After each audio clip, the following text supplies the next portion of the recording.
बिस्मिल्लाहिर्रहमानिर्रहीम। Cell use RNA.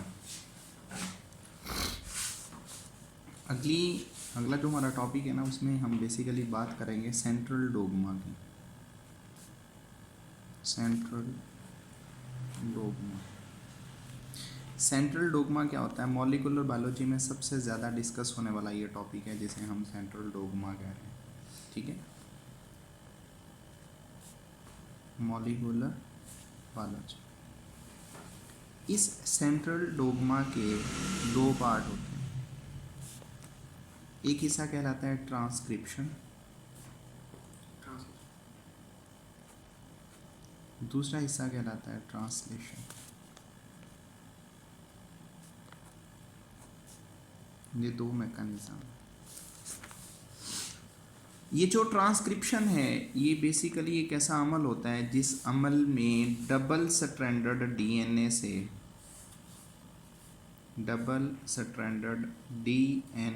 से copy करवाया जाता है किस चीज़ को? Single stranded RNA. ठीक है,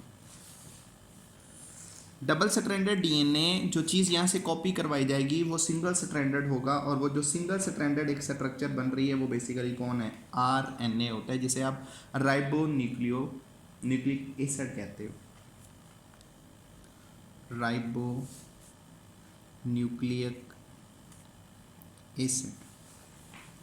यहाँ तक बात समझ लगी? वो अमल जिस अमल में डीएनए के दो स्ट्रैंड हैं, इनसे कॉपी करवा के एक स्ट्रैंड आरएनए बनवाया जाएगा, जिसकी खुद की जो डायरेक्शन होगी वो 5 डायरेक्शन टू 3 डायरेक्शन होगी। हम इस चीज़ को नाम देते हैं किसका? ट्रांसक्रिप्शन का।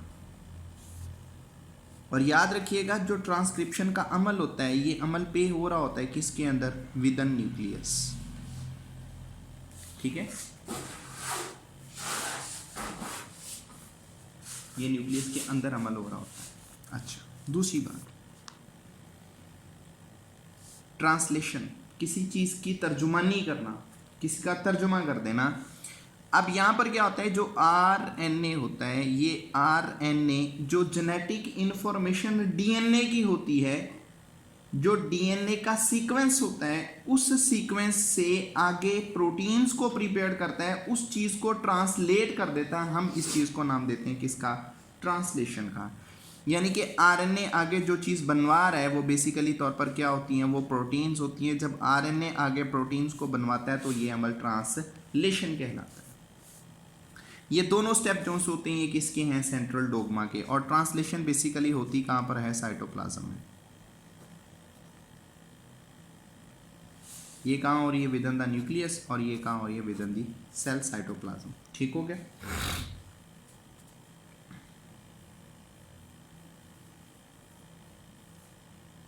देखिए, कभी भी ऐसा नहीं होता कि डीएनए खुद निकल के आए। कहाँ से? न्यूक्लियस से। वो कभी भी खुद बाहर नहीं आएगा। उसने अगर अपनी इंफॉर्मेशंस उनसे आगे कोई ना कोई स्ट्रक्चर बनवानी है, उस स्ट्रक्चर की chemical in nature, protein in nature होता है, तो वो बेसिकली अपने आप से एक हदायतकार प्रिपेयर करवाता है। वो बेसिकली उसका कौन होता है? वो उसका एक रहबर कह लें, एक रहनुमा कह लें। वो कौन है? आरएनए। ये जो आरएनए होते हैं, यहाँ पर सिर्फ एक आरएनए नहीं बल्कि इनकी डिफरेंट काइंड्स को प्रिपेयर किया जाता है। अब ये जो आरएनए है, इधर इनकी काइंड्स बनती हैं: messenger RNA, transfer RNA, ribosomal RNA. ठीक हो गया? देखिए, आप ये भी बहुत अच्छे तरीके से बात पहले ही पढ़ चुके हैं कि आरएनए, इसके अंदर नाइट्रोजनस बेसिस का भी फर्क होता है। आरएनए के अंदर गुआनिन, साइटोसिन, थायमिन, एडेनिन चारों बराबर नहीं होती। दूसरी बात, जो आरएनए होता है, इसकी थायमिन रिप्लेस हो जाती है किसके साथ? यूरासिल के साथ, जिसकी वजह से आगे ट्रांसफर आरएनए के कोड्स बनाए जाते हैं। ठीक है, चलें हम आगे करते हैं बात। RNA and it's kinds.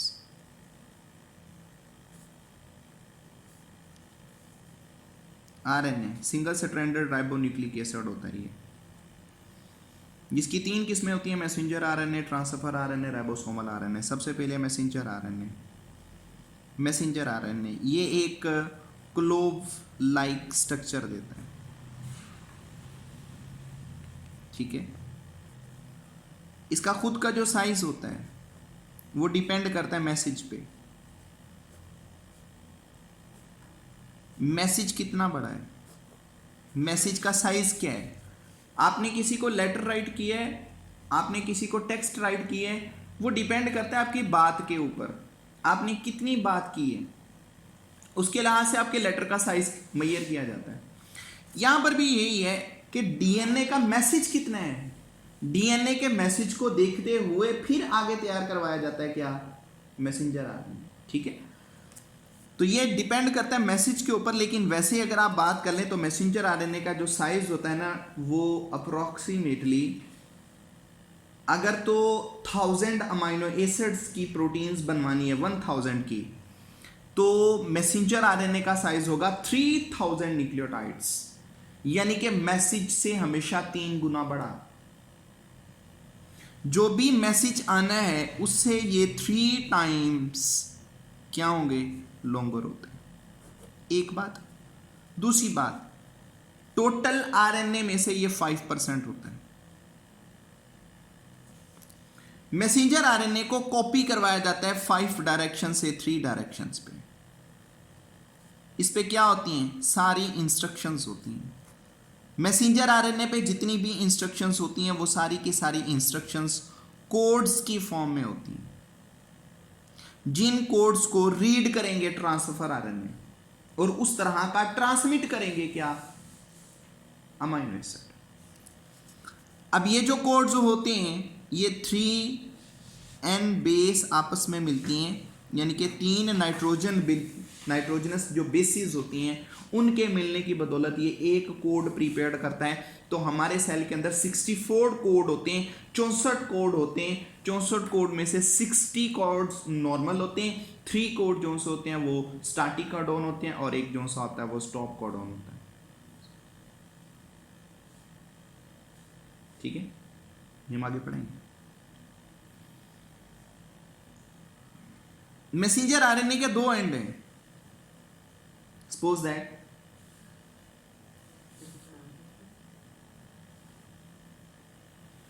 Messenger RNA, इसके 2 एंड हैं, एक एंड 5 और एक 3।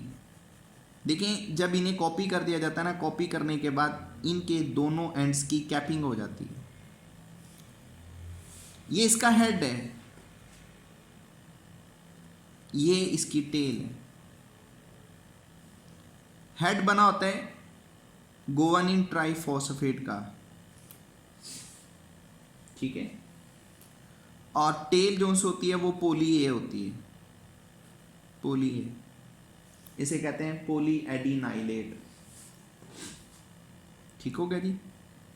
ये इस मकसद के लिए कैपिंग करते हैं कि कहीं ये ना हो कि मैसेज जो सा है अभी साइटोप्लाज्म में से मूव कर रहा है तो इसके ऊपर एंजाइम्स अटैक ना कर दें, जिसकी वजह से ये जो मैसेज है ना ये खराब हो जाए।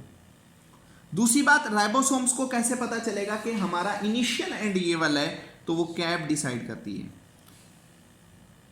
बल्कि इस कैप की केमिकली कंपोजिशन होगी 7 मिथाइल GTP, ठीक है। ये आपका मैसेंजर आरएनए। फिर अगला जो सा है वो है ट्रांसफर आरएनए।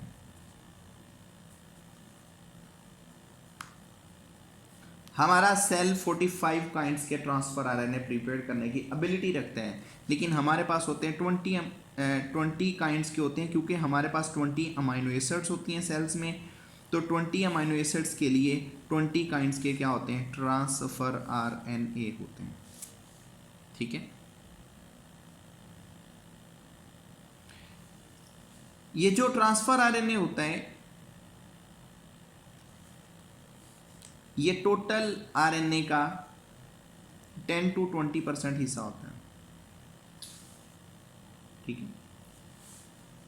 और ये 75 से 95 या 90 न्यूक्लियोटाइड्स का बना होता है, 75 to 90 न्यूक्लियोटाइड्स मिलते हैं तो ये बन जाता है।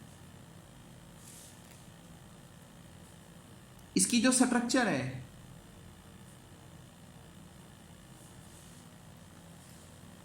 उसमें लूप प्रीपेयर्ड होते हैं।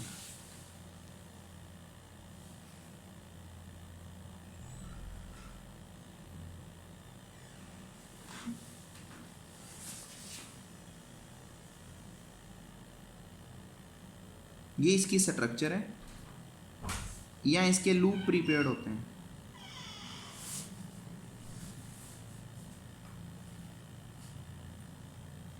ठीक है, ये इसकी मेन स्टेम है।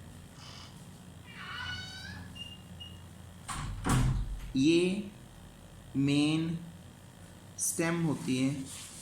इस स्टेम के ऊपर जो चीज लगी हुई होती है वो कौन होता है? Amino acid.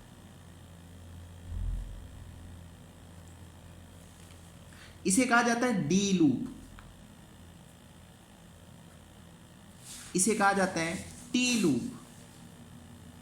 जिस साइड पे आपने टी लूप बनाना है वहां पर आपने वेरिएबल बनाना है। ये वेरिएबल्स होते हैं। ये वाला जो स्ट्रक्चर होता है इसे नाम दिया जाता है एंटी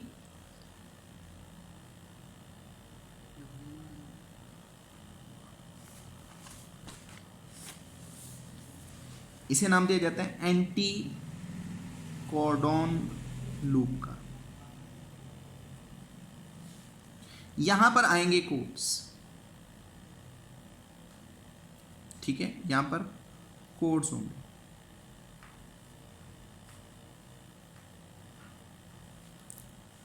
ये आपके पास एक ट्रांसफर आरएनए। फिर इसी तरह आपके पास तीसरा होता है जिसको राइबोसोमल आरएनए कहते हैं। राइबोसोमल आरएनए ये टोटल का 80% होते हैं। ठीक है,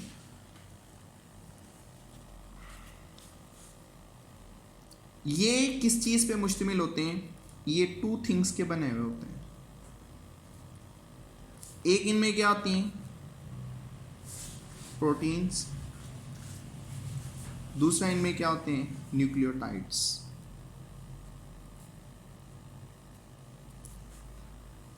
राइबोसोमल आरएनए जिसके साथ वो राइबोसोम्स का वर्ड यूज कर रहे हैं, ये आरएनए अब 2 तरह से होते हैं। एक तो प्रोकैरियोट्स के अंदर न्यूक्लियोटाइड्स की बात हम कर लेंगे और दूसरा जो सा होगा वो यूकैरियोट्स के अंदर बात कर लेंगे। ठीक है, ये कंप्लीट राइबोसोम्स कब बनाते हैं? ये कंप्लीट राइबोसोम्स उस वक्त बनाते हैं जब साइटोप्लाज्म के अंदर जो प्रोटीन्स पड़ी हुई होती हैं उन प्रोटीन्स के साथ इनके 2 यूनिट होते हैं। एक छोटा यूनिट होता है, एक बड़ा यूनिट होता है। जब वो छोटे और बड़े यूनिट्स आपस में इन प्रोटीन्स के साथ मिलते हैं तो कंप्लीट राइबोसोम्स प्रिपेयर्ड होता है।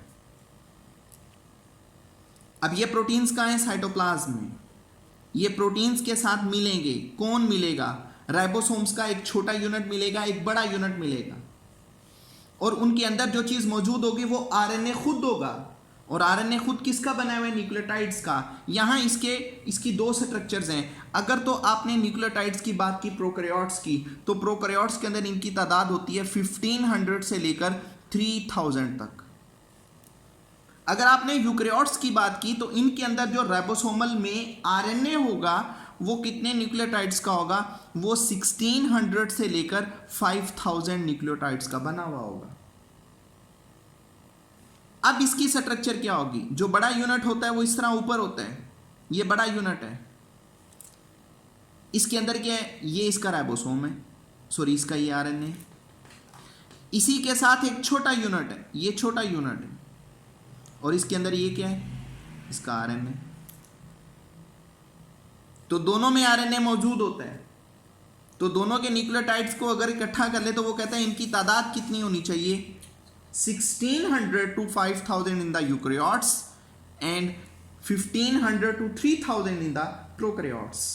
ये आपके पास क्या बन गया? राइबोसोमल आरएनए बन गया। ये राइबोसोमल आरएनए जो से होते हैं ये मुख्तली तरह से वर्क परफॉर्म करते हैं। किस तरह से ये काम परफॉर्म करेंगे? ट्रांसलेशन में हम इनकी बात करेंगे। यहाँ तक बात समझ लगी। ये असल में टॉपिक था हमारा एक छोटा सा, जिसमें हम बात कर रहे थे किसकी, कि जो सेल होता है वो आरएनए यूज़ कर रहा होता है। तो ये डिफरेंट काइंड्स के बेसिकली आरएनए होते हैं। वैसे भी आरएनए अदर भी होते हैं, 3 आरएनए यहाँ पर आपके बुक में मेंशन किए हुए हैं, लेकिन ये 5 से 7 आरएनए होते हैं जो डिफरेंट वर्क परफॉर्म कर रहे होते हैं। क्लियर हो गया? नहीं।